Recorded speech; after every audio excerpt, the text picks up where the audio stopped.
Hola amigos, ¿cómo están? Estamos en nuestro canal Fernando Emilio Saavedra Palma con ajedrez, cultura en México y algo más en el mundo. Y hoy vamos a hablar de ajedrez y celadas con Alejandro Velázquez Chávez. Y antes de irme, suscríbete al canal, dale like al video, deja tu comentario y nos vemos en un ratito más. Adiós. Gracias, Regina. Adiós, Regina. Hola amigos, buenos días. Gracias por vernos, gracias por suscribirse a nuestro canal, por dejar sus comentarios y por compartir nuestros videos. Hola Emilio, ¿cómo estás? Buenos días. Hola Conchita, buenos días. Bueno, vamos a hablar de Alejandro Velázquez Chávez, un jugador de ajedrez de nivel bastante respetable, que asistía a la librería Gandhi desde hace muchos años y ahí convivimos él mucho.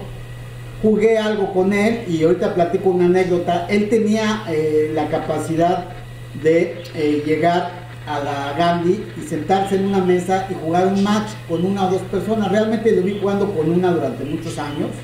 Era algo increíble, eran como perros pitbull. Uno se llama Juan Obregón Rodríguez, que es el macho, ya saben quién es, ¿verdad, Conchita? Sí, saludos, sí. Juan Obregón. ¿Qué hizo Juan? Juan Obregón hizo la película, el docudrama Torre por Torre con Roberto Garza. Con Roberto Garza, junto con Roberto Garza. Muy bien, es una película que está a la vista de todos, está creo que en España y va para la India, recientemente nos dijo, y ellos tenían un match entre ellos. La mayoría de los jugadores en el mundo, desde la época de Rubén Fine, en el Chess Manhattan Club, ¿sí es Chess Manhattan Club? Jugaban a 5 minutos, no todos, pero jugaban a 5 minutos. Comentan que Rubén Fine le podía hacer tablas seguidas a Alekhine, Alexander Alekhine, una memoria bestial la de Alexander Alekhine, y jugar a 5 minutos, 5 jugadores, 5 minutos para un jugador y 5 minutos para otro jugador. En esa época les daba tiempo de saber cómo jugaban, estudiarse un jugador con el otro, ¿no? Al paso de los años, con tantos libros y tanta información, y ahora el online con tanta información, es muy fácil aprender a través de las computadoras, pero en esos años jugar blitz con jugadores fuertes planteaba uno su apertura, el medio juego, y hasta el final se llegaba a ideas interesantes. Entonces estos 5 minutos se quedaron en todas las cafeterías y los clubs del mundo. Por lo tanto, los jugadores clásicos fuertes les gusta jugar a 5 minutos totalmente la partida 10. Yo me sentaba con ellos, a veces jugué con los dos incluso, pero mi grupo era otro, jugadores que jugaban luego blitz bala a 1 minuto, entonces en 2 minutos toda la partida, pues es un mundo de mover las manos rápido, ¿no? Habíamos ahí 5, 10 o hasta 15, nos juntábamos a veces, y ellos dos estaban a 10 minutos, entonces se la llevan más tranquilo, se piensa más la jugada. Todos los que juegan ajedrez sabemos qué modelo es este, ¿no? Sí. Pero hay un secreto que yo tengo entre ellos, por ejemplo, que van a saber esto de mí, a ver qué piensan. Cuenta. Fíjense que Alejandro siempre se ponía en el brazo aquí, Conchita, su saco. Entonces se sentaba a jugar, Regina, con su saco. Ajá. Y bueno, yo decía, a este hombre, ¿qué le pasa, no? Y ¿Toda la partida? Toda la partida. No, 2, 3 partidas. El saco aquí. Y el saco aquí, yo decía, bueno, ¿por qué no se lo quita y lo pone? Era un tipo de ritual, le daba suerte. Tenía un conejo, una chistera o mucho dinero, no sé, ¿no? Pero el contador ponía así. Hasta que en una ocasión, él y yo teníamos caminatas de 5 kilómetros sobre Avenida de los Insurgentes. Cuando salíamos de la Gandhi, ahí de Álvaro Obregón, nos íbamos caminando muy a gusto por todo Insurgentes. Era un ritual que nos gustaba hacer. Tiempo para caminar, para pensar, para... Hay restaurantes, hay todo. Buenísimo para la salud, caminar. Exacto. Y en ese tiempo que platicábamos un día, le dije, oye Alex, fíjate que yo ya te he visto jugar con Juan y has perdido muchas partidas por tiempo, le digo. O sea, como que no estás controlando el tiempo. Y sí, yo me daba cuenta, ¿no? Total que me dio oportunidad de que yo lo apoyara con el tiempo, porque él no es jugador de tiempo, nunca le ha gustado a él, por cierto, pero un día lo convencí, vio que entrenaba a Oscar Ruem, y me vio varias cosas, ¿no? Sabía que jugaba con los superveloces, con Vladimir jugaba, con Vladimir Kolik, que jugaba mucho, ¿no? Es con el que más jugué, ahí, con Cepe también, con varios, ¿no? Adonai, que vamos a subir próximamente su entrevista. Bueno, es que hay gente que no le gusta mucho la presión, ¿no? Tal vez, o jugar la presión del otro, que lo hace presionado. No voy a entrar eso ahorita, son detalles, son gustos, sí, ¿no? Son gustos. Y tuve la oportunidad de entrenarlo o de jugar con él bastante. Ya jugaba conmigo, llegaba más temprano a la Gandhi y jugaba conmigo, ¿no? Y luego yo jugaba con Oscar Ruén en diferentes semanas, ¿no? Y subió, y entonces no volví a perder por tiempo con Juan Obregón. Esto lo tienes que saber, Juan, porque es algo interesante que pasó con él, ¿no? Ahí en la Gandhi, ¿no? O sea, le ayudaste a subir su tiempo. Su índice de velocidad. De velocidad. Porque ya llegaba a 1 minuto y se empezaba a poner nervioso, cometer errores, como uno puede ver al mismo Magnus Carlsen, que ha cometido muchos errores, pifias, blunders que les llaman, Alejandra Costeniuk, que es rapidísima también, no sé, a muchas chicas, muy guapa, por cierto. ¿Qué quieren comentar del tema que vamos a tocar? Porque Alejandro toca algo que son trampas en el ajedrez. ¿Tú nos quieres comentar algo, Regina? Sí, quiero comentar que, bueno, hay una anécdota que recuerdo que un jugador estaba en un torneo jugando contra su oponente y este jugador pues asistía al baño a checar su celular para ver los movimientos que iba a hacer o que iba a poner en el tablero para ganarle al opositor. Así es, las trampas han evolucionado en el ajedrez porque se iniciaron de una forma que ahorita puede comentar, no sé, ¿qué quieres comentar, Conchita? Bueno, que también, este tipo de ¿en los baños qué? En los baños, las trampas que se hacen, como dices, pero me recordaron ahorita la serie Gambito de Dama, que se llaman por teléfono a Beth para ayudarle a estudiar, cada uno de sus amigos con diferentes análisis y creaciones para que ella enfrente al ruso y finalmente le gane, ¿no?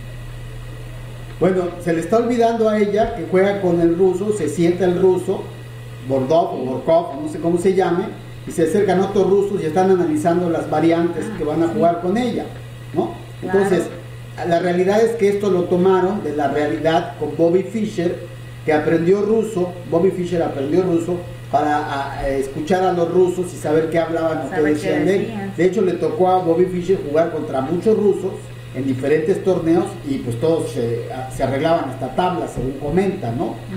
Entonces es muy importante que sepan que en el ajedrez se desarrollan también esta situación que les llaman celadas, en algunas cosas, así empezamos, y trampas. Una celada es un trabajo que se prepara en el ajedrez en una variante, ¿no? En una apertura, en el medio juego.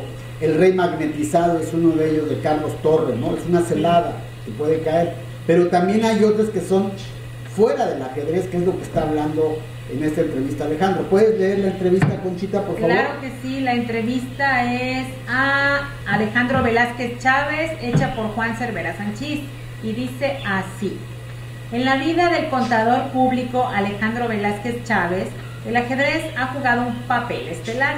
Platicar con él sobre el tema es harto ilustrativo y hasta novelesco, ya que ha sido testigo de no pocas anécdotas vividas por destacados maestros. En nuestro encuentro con Velázquez Chávez, lo primero que se nos ocurrió preguntarle fue: ¿quiénes han sido para usted los grandes del ajedrez en México? En primer lugar, Mario Campos, que brilló intensamente en las décadas de los 70 y principios de los 80.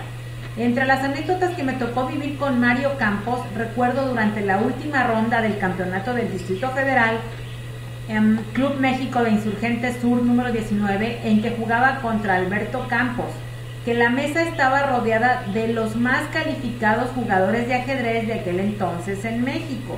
Estos jugadores transmitían las jugadas a un tablero que tenían oculto en el baño, y entre todos trataban de vencer a Mario Campos sin que éste se diese cuenta que en realidad no se estaba enfrentando a Alberto únicamente, sino también a 14 jugadores mexicanos más, todos de primer nivel. ¿Le ganaron?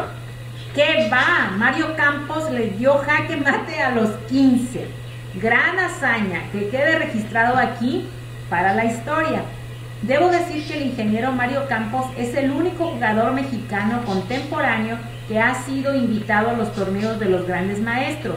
Continuando con los grandes ajedrecistas de México, debo citar al teniente coronel José Joaquín Araiza, antecesor del ingeniero Campos.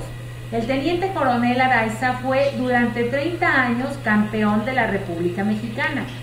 Él viajó en compañía del maestro Camarena por Estados Unidos. Participó en diferentes torneos y sus partidas fueron publicadas en revistas y periódicos de la época en la Unión Americana por su calidad. Entre estos 3 jugadores citados y todos los demás que hay en México, existe una abismal diferencia en cuanto a calidad de juego. Hablemos, en relación con el ajedrez, de algo que casi nunca se habla: las trampas en el juego. Hoy, ¿hay o no hay trampas en el ajedrez? Sí, hay trampas en el ajedrez, como en todo en la vida del ser humano, tan dado a engañar a los demás e incluso a sí mismo. ¿En qué consisten las trampas del ajedrez, don Alejandro?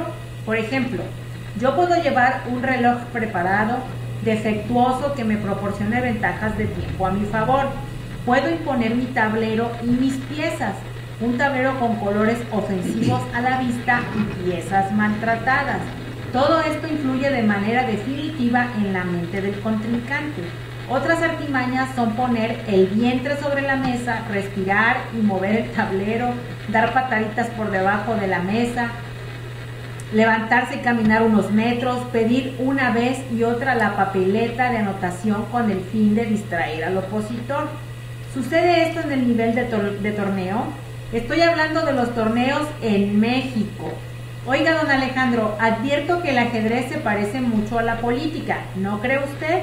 Así es, pienso que primero se necesita ser buen político para después ser un buen jugador de ajedrez. ¿Los jugadores de ajedrez son maquiavélicos? Sí, son. Bueno, sí lo son. ¿Qué pasa entonces con la nobleza en el ajedrez? Hay jugadores nobles que no ven las trampas que les están haciendo y al finalizar la partida, los nobles generalmente pierden.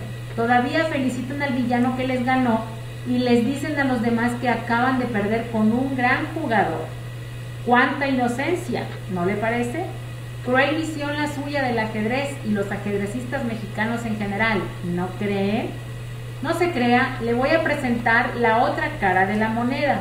Existen otros ajedrecistas en México que nunca participan en torneos oficiales. Yo los calificaría como la genuina aristocracia del ajedrez. Descubrí su existencia en el año de 1972. Era yo un joven de 17 años de edad. Se presentó en México en una cena de simultáneas que se llevó a cabo en el desaparecido Continental Hilton, un grupo de grandes maestros internacionales encabezados por Karpov, Keres y Larsen. El derecho a participar costaba 1,500 pesos. Tuve la suerte de poder asistir. Allí no encontré a ninguno de los ajedrecistas que yo conocía en los torneos, sino a señores vestidos de pingüinos y señoras con elegantes trajes de noche. Aquello era la elegancia suma. Supe que aquellos asistentes, que por cierto eran excelentes jugadores, nunca participan en torneos.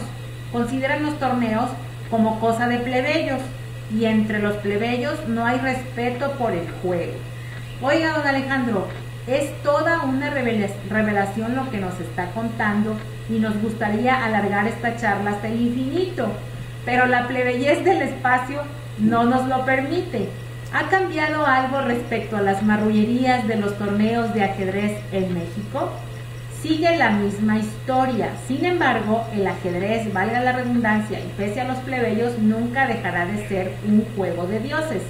¿Se puede saber de qué le ha servido a usted su invariable fidelidad al juego? El ajedrez me ha permitido conocer, sobre todo, a personas importantes que, aunque nunca los vemos en torneos, estudian el juego y lo utilizan para que sus cerebros estén activos. El juego en sí está mucho más allá de los que lo practican y han hecho de él su modus vivendi. Ignorar el ajedrez es ignorar una parte fundamental del álgebra y la física y el movimiento del universo. Mi vida ha sido y es el ajedrez. Sin el ajedrez yo no sería el hombre que soy. ¡Bravo! Muy bien. Bueno, aquí quiero puntualizar que la visión que él nos da es de hace muchos años, 1972, por ejemplo. Había muy pocos maestros internacionales en toda Latinoamérica y grandes maestros menos. Ha sido una evolución del ajedrez en el mundo. Mencionó Conchita ahorita a Gambito de Dama. Mencionamos la película Torre por Torre. También. Estamos mencionando el juego online. Y evidentemente las trampas que se daban en aquella época, que eran relojes, no eran de cuerda, no eran electrónicos como ahora, que hay en un teléfono y puedes tú jugarlo. Bajas la aplicación. Bajas la aplicación. Las cosas han cambiado. Lo que explicaba Regina es que todavía si está uno jugando cierta modalidad de tiempo de media hora y estás en computadora y no ves al rival, pues puede jugar con alguna computadora al lado y estar jugando contra una computadora, no contra el rival. Por eso si juegas tú rápido o muy rápido, pues no te da tiempo de usar otra computadora, dependiendo de la modalidad online y dependiendo de la educación que tengas, porque bueno, jugar ajedrez para hacer trampas, pues la verdad no te va a llevar a nada, nunca. Claro. El ajedrez es el único juego donde nunca se ve la mentira, porque ves los errores que estás cometiendo. De uno mismo, sí. En cuanto estás apuntando todo en tu partida. En tu papeleta. En tu papeleta. Y evidentemente te das cuenta cuando ya son partidas de cierto nivel. Las partidas de cierto nivel están registradas, algunas como la academia en la literatura, con los sonetos, los versos, los ensayos, la poesía, todo lo que existe, ¿no? Es como si habla uno de, no sé, de Sherlock Holmes, ¿no? y leen los textos de Agatha Christie, son géneros diferentes. Hablar, por ejemplo, de Octavio Paz, ¿no? O de Jaime Sabines en la poesía, o hablar, no sé, de Jorge Luis Borges. Los escritos prevalecen en la historia de la humanidad y las partidas también. Podemos encontrar clásicos, ¿no? Partidas de Steinitz, sí, partidas de Manuel Lasker, partidas de Capablanca, partidas de Alexander Alekhine, y así nos podemos venir hasta llegar a Magnus Carlsen. La partida de Carlos Torre, que nos aprendimos de Regina. Sí, la lanzadera. Entonces, el concepto de la trampa realmente en los torneos no existe. Sí hay coyotaje, hay jugadores que tienen un nivel muy alto de juego. Es como si yo ahorita voy y me meto a cuarta fuerza en México, ¿no? Me ven mis compañeros, se van a burlar de mí, los que ven, o Juan Obregón se mete, o Alejandro. No entramos a esos niveles, aunque seamos viejitos como yo, seniors, que hay otra clasificación. Ya nuestro nivel de juego es para enseñar. Los maestros de Kasparov o los maestros de Karjakin o del mismo Kravnik o de Anand son hombres mayores y vemos las cosas diferentes. Tienes que tener un buen entrenador. Sí. Entonces la trampa en el ajedrez puede existir, que te pongan en contra de la luz, ¿no? Como dice Alejandro, ¿no? Como dice, te pega la luz de frente, entra mucho aire, entra smog si estás en un lugar de esa. Entonces hay muchas cosas que son externas, pero la gente se da cuenta. Entonces hay que tener mucho cuidado cuando vayas a los torneos. Esta semana decidí, platicando con Conchita y con Regina en el desayuno, como siempre lo hacemos, platicar de la secuencia de las personalidades que íbamos a subir en las entrevistas. Son muy valiosas sus entrevistas, aunque a mucha gente no le agrade. Esta de Alejandro Velázquez es muy importante por cómo ve el ajedrez él en esta situación económica de la gente que no tiene mucho dinero y vamos a torneos a jugar en aquella época. Estoy hablando de aquella época, no ahorita. Sí. Y de los señores que, bueno, tienen muchos recursos y pueden contratar a Karpov, a Larsen y traerse a los mejores jugadores, rentar un hotel y hacer simultáneas para ellos. O sea, son dos modelos diferentes. Una cena, ¿no? De gente de mucho dinero.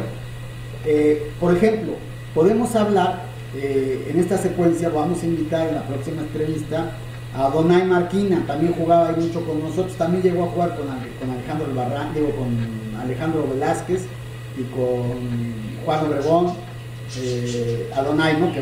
O también, por ejemplo, estamos invitando a quién más, ¿con quién quedaron en la última entrevista? Ramón Cancino. Sí, que él no iba a Gandhi, él nunca lo vi en Gandhi, pero es un jugador interesante que va a hablar cómo veía los torneos cuando él iba, decía torneos chambones, ¿no? Entonces, todo esto de los torneos ha quedado bastante atrás. Ahorita parece ser que la federación está haciendo inauguración de diferentes centros de alto rendimiento. Acabo de ver el de Gustavo Más, que va a ser en Chihuahua, lo está haciendo el día de hoy es sábado 20, tengo entendido que lo iba a hacer, vi esa publicidad de él en Facebook. se están haciendo en Nayarit, se está haciendo en el Distrito Federal, en Los Pinos. Les dieron una cantidad muy fuerte de dinero para que algo se haga, algo se haga, Sí. algo se haga, ¿sí? Y yo creo que es importante que nos demos cuenta que el ajedrez va creciendo y evidentemente todo esto tiende a desaparecer, como está sucediendo en la política. Alejandro mismo lo menciona ahorita en la política, de que hay que ser buen político primero para luego ser buen ajedrecista. Bueno, ahí hay memes, ¿no? Y algo importante, el maestro internacional Mario Campos, el ingeniero, es de mi facultad, de la UNAM, orgullosamente, es muy importante en la historia del ajedrez en México, ¿sí? Muy, muy importante. Ojalá y se deje ver en alguna entrevista, porque, bueno, los que sabemos quién fue, debe tener un lugar especial, ¿no? Le mando un saludo al maestro Mario Campos. Le enviamos saludos. ¿Sí? Pero es bueno, como dices, no tener alguien con quien jugar, subir tu nivel con el blitz o en el ajedrez, en el coacheo, ¿no? Correr, por ejemplo, ¿qué dices de cuando corríamos, Conchita? Sí, también, aunque no lo crean, corríamos en las mañanas en la Ciudad de México y es muy diferente correr solo a correr con alguien, que te acompañe y te diga, órale, vamos, no te quedes atrás, échale ganas, tú puedes, y así. Yo corría con él, corríamos los dos juntos y me daba mucho coraje que ya iba yo adelante, según yo iba ganando, me daba tiempo, claro, pero pues ya cuando lo veía venir, híjole, yo daba todo lo que podía para ganarle, llegar a la casa, y no, metía el plus y me ganaba a mí, me daba mucho coraje, pero me sirvió, me ayudó muchísimo. Es igual con las partidas, me ha ayudado a mí mucho jugar blitz con él o con Regina, para subir mi nivel de rapidez, ¿no? Más que rapidez, el índice de rapidez es el control de las emociones. De las emociones, sí. Por ejemplo, voy a hablarlo en correr. Corríamos pues casi 5 kilómetros. Sí. Igual yo siempre hice mucho ejercicio. Aquí en Escuinapa estoy un poco más encerrado, pero en México hacía mucho ejercicio. Mucho. Y ella se me adelantaba como unos 30, 40 o 50 metros. Yo la dejaba que se fuera. Entonces, una ocasión vivíamos en un segundo piso ahí en la Colonia del Valle, en Gabriel Mancera, en Nicolás San Juan. No, Gabriel Mancera y Matías Romero. Pilares. Entonces iba yo corriendo y ya le empezaba a meter fuerza para sacar todo. Y en una ocasión entró al edificio, abrió la puerta, subió al primer piso y yo iba subiendo, la alcancé en el segundo piso, casi entrando a la puerta. No me dejaba pasar y dice, ¡no! Y estaba con un coraje, ¡no! Es que si ganaba perdía yo un premio. Dije, ¡no! Hice un escándalo ahí en la casa. Pero es que sí es bueno jugar con alguien, coachear, porque a mí no me gusta la presión y hay mucha gente que obviamente no le gusta que lo presione, pero es bueno dejarse coachear de vez en cuando para pues mejorar uno mismo con las emociones, con la presión, con todo. Bueno, y en el ajedrez de alto rendimiento se ve cuando las personas juegan con mucho tiempo, 4 horas para cada quien, pero cuando se llega al final y el tiempo apremia, sí, hacen tonterías, ¿no? Entonces, si no estás preparado a manejar la presión sobre el tiempo, en cualquiera, en el fútbol, soccer, fútbol americano, cualquiera, las tonterías cuestan. Se hacen tonterías, ¿no? Por eso, quieres subir muy fuerte el nivel y entrenar con determinadas gente de ajedrez, debes de jugar sin presión y sin reloj. Entender todo primero bien, sí, todo bien, ya después vas entrando a la velocidad, si es que también tienes la habilidad de ser rápido. Y te gusta, aparte, ¿no? Pues, sí. ¿Quieres comentar algo, Regina, o ya nos despedimos? Pues nos despedimos.